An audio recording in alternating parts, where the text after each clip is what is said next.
Hello everyone, and welcome back to Scary Interesting. In this video, we're going to look at 3 strange stories where simple trust led to extremely disturbing outcomes for the people involved. I have to warn you, the final 2 stories are both horrifying and downright tragic. As always, viewer discretion is strongly advised.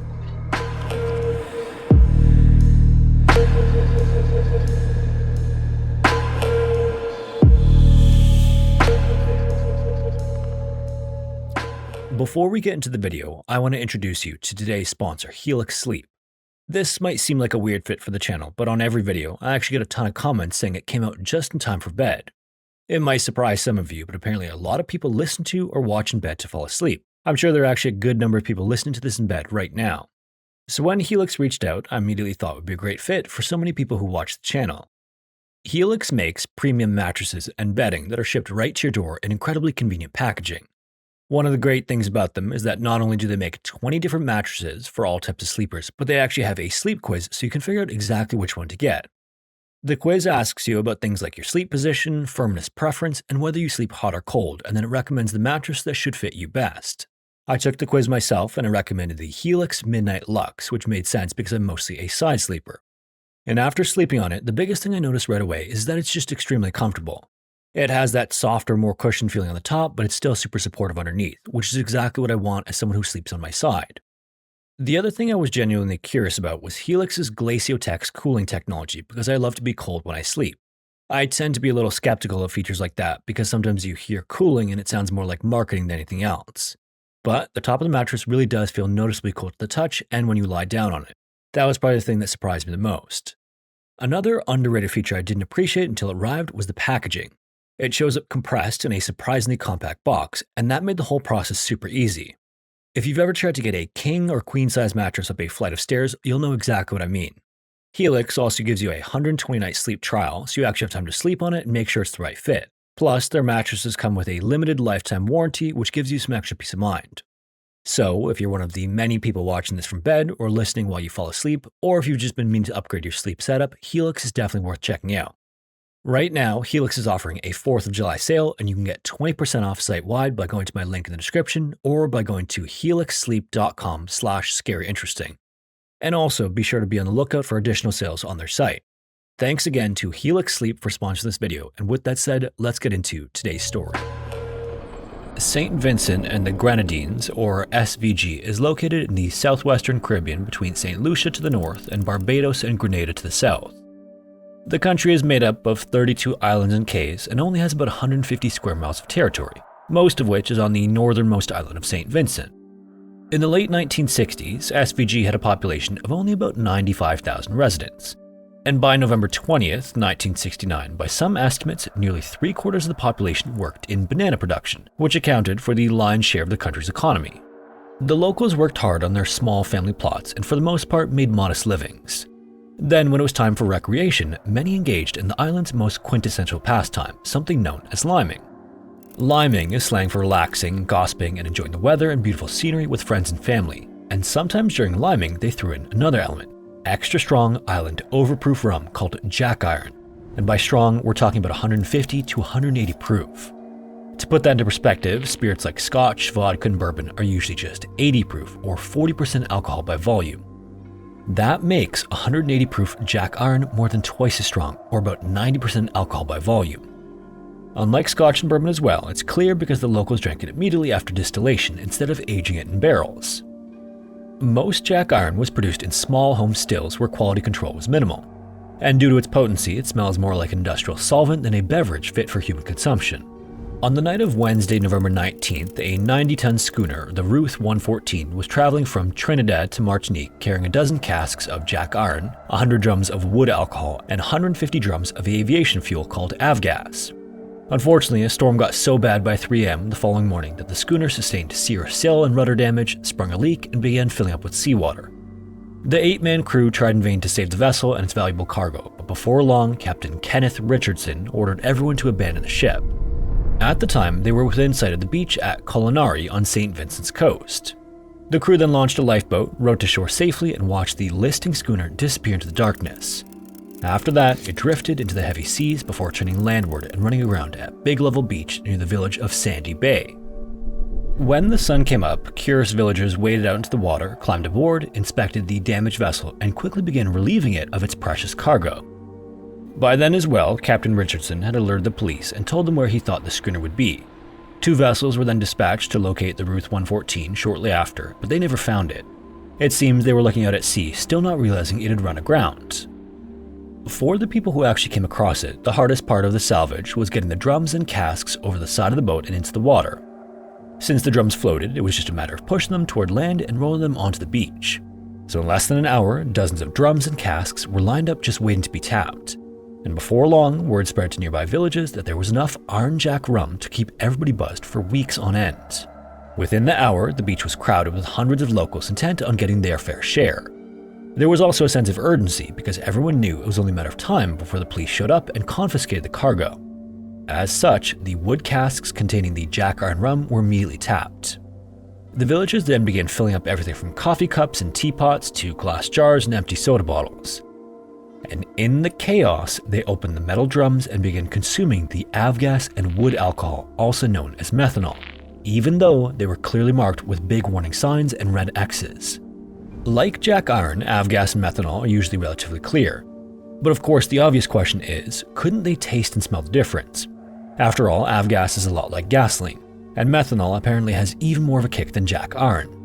Whatever the case though, they apparently weren't aware that they were consuming potentially deadly substances.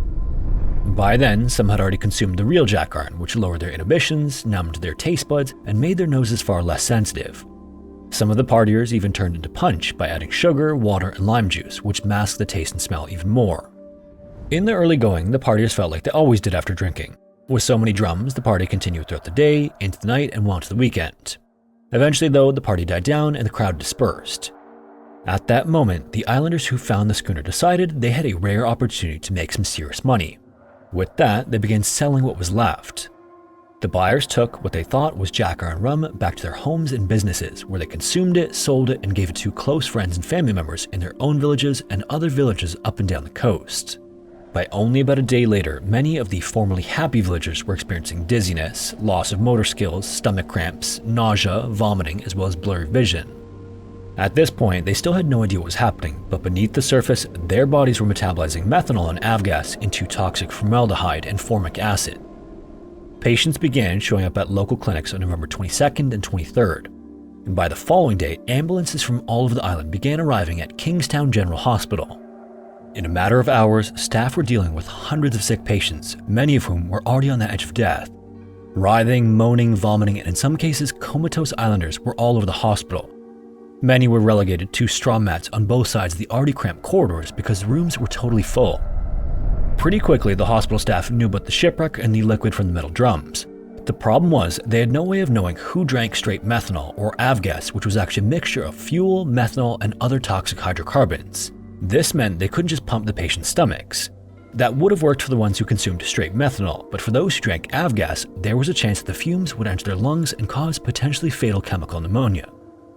As a result of this, they were restricted to only administering ethanol to slow methanol metabolism and baking soda to neutralize blood acidity. In the end, the tragedy would end up causing 2 cases of permanent blindness and claimed the lives of 19. The oldest victim was 60 years old, and surprisingly, the youngest was just 11. In the end, all the deaths were attributed to respiratory and circulatory collapse and organ failure caused by a dangerous buildup of acid in the blood called metabolic acidosis. Despite having limited resources at their disposal, the staff at Kingstown General saved dozens or perhaps hundreds of lives by administering ethanol, sodium bicarbonate, and IVs to prevent fatal dehydration. No one was ever charged with any crime related to the tragedy, and as for Captain Richardson and the crew of the Ruth 114, they couldn't believe that so many people drank so much methanol and avgas from drums clearly labeled with warning letters and big ominous red X's. Consider this scenario. You're a devout religious father who's been blessed with a beautiful son late in life. Things are going great, but all of a sudden you have a horrifying dream that you interpret as a direct message from God. And unfortunately, the message is perfectly clear. Sacrifice your son for God's glory. Surprisingly or unsurprisingly, depending on your perspective, stories like this appear throughout religious history. In one well-known account, this is exactly what happened to one particular prophet. When the prophet told his son about this, his son calmly told him to do as he'd been commanded to do. Shortly thereafter, the prophet blindfolded his son. Then, with a heavy heart, he raised a knife over his exposed neck. Fractions of a second later, though, just before the rapidly descending knife pierced the skin, God called out from the heavens and ordered him to stop. At that moment, an angel swept down, pulled the son off the altar, and placed a sacrificial ram in his place. Fast forward several thousand years to 1980 to an undisclosed location in rural Turkey. The details are a little scant for this particular story, but we know that the incident involved 3 people, a man, his 3-year-old son, and a religious leader. The nature of the 2 men's relationships and the series of events leading up to the incident are also a bit hazy, but the man later referred to the religious leader in a specific way that showed respect for someone's age, knowledge, wisdom, and authority. At some point, the 2 men apparently had a heartfelt conversation, during which the man revealed a shocking secret.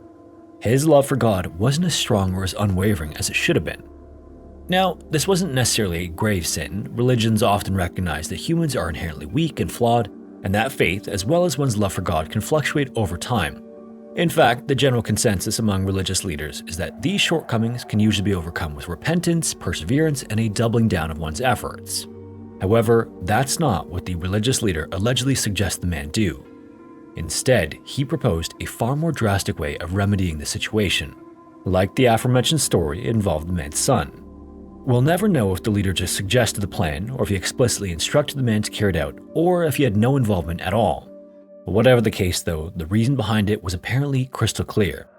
The man loved his 3-year-old son so much that there just wasn't enough love left for God.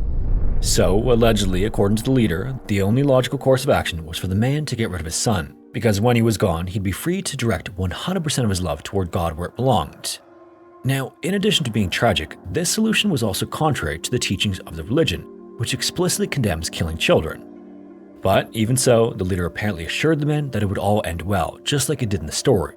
At least it apparently would if he followed the instructions. So with that, the man took his son and embarked on a long trek to a cave high in the mountains, about a day's hike from their village. It's unclear what he told his family and friends before leaving, but eventually he and his son arrived at the cave.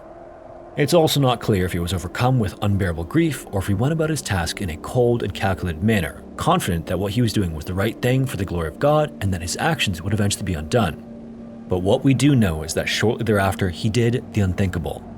In his own words, using a sharp instrument, he would take his son apart piece by piece.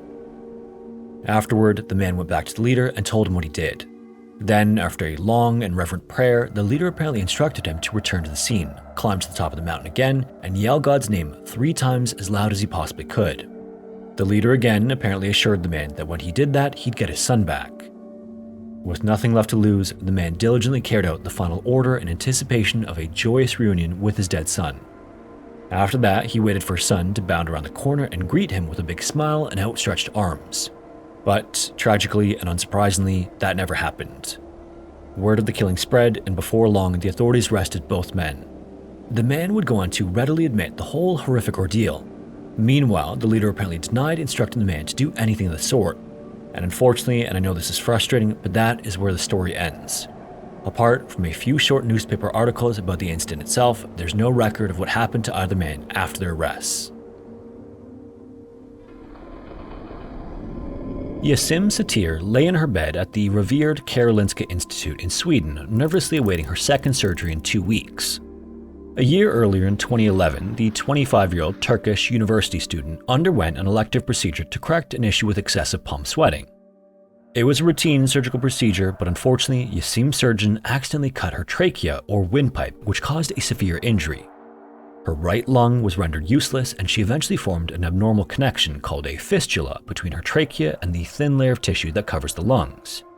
The conditions weren't life-threatening, but they would come to affect her everyday quality of life. She dealt with frequent coughing, phlegm, and tracheal obstructions, each bothersome enough to warrant looking into a potential fix. In early 2012, she was referred to Dr. Paolo Macchiarini, who had been causing a stir in the medical community with his use of plastic tracheal transplants and stem cells. By the time her surgery day came, Paolo had performed his revolutionary transplant on several other patients and reported successful outcomes. This eased her mind a little bit. Understandably, suffering through the consequences of a botched surgery created some anxiety around the possibility of it happening again. But by all accounts, she was in great hands. Paolo was born in Italy and raised in Sweden. He received a master's in organ and tissue transplantation as well as a doctorate in France before moving on to work in Germany, Spain, Russia, and London as a thoracic surgeon. In 2010, the Karolinska Institute offered him a part-time surgeon position at the affiliated university hospital after recruiting him due to his biomedical engineering work. This particular institute administers the coveted Nobel Prize, specifically in physiology or medicine, yet the institute itself had never been the recipient of one. In Paolo, the school saw its opportunity. Paolo's career had taken off as he started to develop regenerative procedures using implants and stem cells from transplant patients to address chronic and even terminal lung diseases. His acclaim grew to the point that he was living like a celebrity doctor, with a client list that included Bill and Hillary Clinton, Barack Obama, and even the Pope. This international reputation earned media attention even all the way in the United States. In February of 2013, NBC sent journalist Benita Alexander to Sweden for a documentary that would feature Paolo and bioengineering. The interview took place in the lead-up to a transplant surgery scheduled for Hannah Warren, a 2-year-old patient who was born without a windpipe and had lived her entire life in a hospital room. The moment Benita walked into the room, fireworks went off between her and Paolo. What followed was a whirlwind of romantic gifts, getaways, and gestures that made her feel like she was living in a fairy tale. And despite living worlds apart, the couple was inseparable. There were nights when Paolo would have to leave in a rush when he was paged for emergencies, and he even let slip to Benita that he was part of a secret faction of doctors who would be called if needed to treat world leaders. He even backed this up by telling her about being flown to France after Princess Diana's fatal car accident and claimed that he could have saved her had he made it in time. Then on Christmas Day 2014, Paolo proposed to Benita in Venice, Italy, to which she said yes. Now, Paolo began performing tracheal transplants in the mid-2000s, and until he developed his synthetic windpipe, the standard procedure was to use an existing trachea harvested from a cadaver. How Paolo performed the procedure, however, was outside the norm. He stripped the trachea of cells from the cadaver and replaced them with stem cells from the patient. Ideally, this prevents what's called rejection in the transplant world. After a transplant surgery is performed, the patient is closely monitored as the body can actually reject the transplanted part or organ. This can sometimes happen almost immediately in the days following surgery or slowly over the course of years. The hope with Paolo's use of stem cells was that rejection would become a thing of the past. One of Paolo's first transplants was performed on a 30-year-old mother named Claudia. The surgery took place in June of 2008 and was intended to fix her airways, which were ravaged during a bout with tuberculosis. Weeks after the surgery, she just had to call Paolo to let him know that she had gone out dancing for the first time since the damage to her lungs occurred. Paolo would go on to perform transplant after transplant with similar reports in the early goings of recovery, but he began to wonder if he could remove the need for cadavers. In 2011, a cancer patient named Anna Miriam was referred to Paolo to address a chronically obstructed trachea. Paolo found him to be the perfect candidate for a synthetic transplant, and in the weeks leading up to the surgery, he worked with scientists at University College London to engineer it. Then that June, the revolutionary procedure took place, and in the following months, Anna Miriam would recover enough to finish out his PhD program in Iceland. By the time Yasim's procedure rolled around, Paolo had a handful of synthetic tracheal transplants under his belt. 2 weeks earlier, he operated on Yasim to remove her right lung, and her second surgery was to install the synthetic tracheal implant. This transplant surgery would end up going off as planned. It was about as textbook as a cutting-edge procedure could be, but unfortunately, complications developed almost immediately. For a month, Yasim was hooked up to an artificial lung while institute doctors investigated the issue. What they found was that the plastic trachea was leaking air into the esophagus. Then from the esophagus, air was leaking through the surgical wound. Another transplant surgery was performed in July of 2013, during which it was discovered that the initial synthetic transplant was starting to collapse. That wasn't all though. During her recovery from the second transplant, Yasim suffered kidney failure that required dialysis treatment. Paolo also discovered more fistulas had developed since the first transplant that were so bad that Yasim's esophagus had to be removed. What happened in the years that followed was horrific, almost beyond words. A mucus clot formed in her lung, rendering her unable to breathe properly, and she suffered heart failure. Every 4 hours, she had to endure an excruciating procedure to manually clean out her airways. A heart-lung machine was also used until she could have another transplant surgery, this one to give her a new lung and esophagus. Afterwards, she suffered at least 2 strokes, which cost Yasim her vision and took away her ability to walk. In all, she would undergo 191 surgeries as a direct result of Paolo's revolutionary procedures before she passed away in 2017. A fellow surgeon on Paulo's team named Kalle Granemo at the Institute was paying close attention to the outcomes of the transplants they were performing. He said he believed he was particularly indifferent to the care and welfare of his post-transplant patients. Kalle eventually came to view this as outright neglect of Yassim and others, and it was enough for him to blow the whistle on Paulo to Institute administration. Finally, in a much closer look at Paulo, shocking revelations came to light regarding literally everything. Investigators found Paulo's resume included claims that investigators couldn't substantiate. They also found that it was never cross-checked by any of his employers before hiring him. Like, for example, he listed a fellowship at the University of Alabama Birmingham's Department of Thoracic Surgery as part of his experience. Yet, that university doesn't have a Department of Thoracic Surgery. He was apparently a fellow at the school for 6 months, but he worked in the Hematology and Oncology department. 4 colleagues then began looking into his transplant results and were baffled by what they found. Claudia, who received the cadaver transplant, had extensive complications from her surgery. This led to the removal of her left lung. Doctors were unaware of any complications with Miriam until he showed up at the Institute in October of 2013, complaining of post-operative symptoms similar to those of Yassim. When Kalle took a look at his lungs with a tiny video camera, he was floored by the condition of the synthetic windpipe. It was starting to collapse, and he described it as if it was rotting inside his body. Then in 2014, the implant dislodged and Miriam died. It turned out that Paulo performed the transplant on Miriam without the required say-so of the Swedish Medical Ethics Committee. And the more Paulo was investigated, the more complications were discovered. A 30-year-old cancer patient was among Paulo's first American patients to receive the transplant. Paulo promised him a second chance at life, but when he returned home to Maryland, he was admitted to a Baltimore hospital and died shortly after. Another British teenager suffered through an unsuccessful cadaver transplant before Paulo's synthetic trachea was put in place. The first attempt was a failure, and the boy died shortly after the second. A month later, a 15-year-old British girl's implant collapsed and cut off her air supply. She was without oxygen for so long that she was left with irreparable brain damage, and she died shortly afterward. Then, while working in Russia, Paulo performed 4 transplant surgeries that failed. In all of this, it was a mystery how such a thorough and intelligent surgeon could have such a poor track record, but the answer to that question would soon make itself known. Further investigations uncovered allegations of falsified medical records and misleading claims in medical journals regarding Paulo's biomedical engineering work. He was even alleged to have swapped Miriam's biopsy results to show that surgery had resulted in remission of his cancer. Paulo reported that the implant was tolerated by his body and that the transplant was a success. In actuality, fungus was found inside the plastic trachea at one point before it dislodged. 2-year-old Hannah, meanwhile, who was to be the next patient after meeting Benita, died less than 3 months after her transplant surgery. And this tangled web extended into his personal life, and Benita found that out as their wedding approached during the summer of 2015. After he proposed, he convinced Benita that they should get married in Venice. He also told her that the Clintons and Obamas would attend, among other dignitaries. According to Benita, he somehow even sold her on the Pope officiating their wedding, but when Benita learned that the Pope was scheduled to be in South America on their wedding day, she confronted Paulo. Rather than admit the claims are false, though, he doubled down and tried to convince her that he was really a sniper for the CIA. It's unclear what he believed that had to do with lying about the Pope officiating their wedding, but either way, Benita hired 2 private investigators who uncovered multiple secret lives Paulo was living.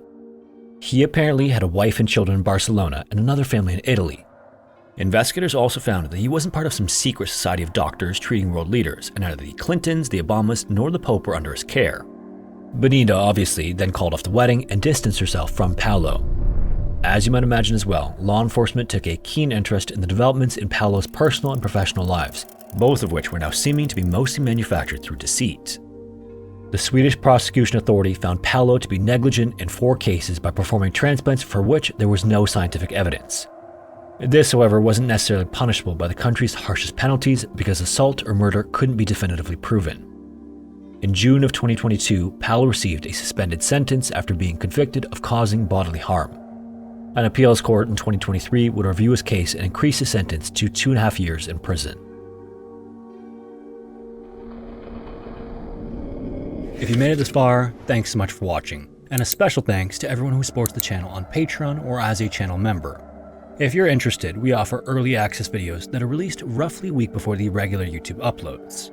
Also, if you have a story suggestion, feel free to submit it using the form found in the description. Anyways, thanks again, and hopefully I will see you in the next one.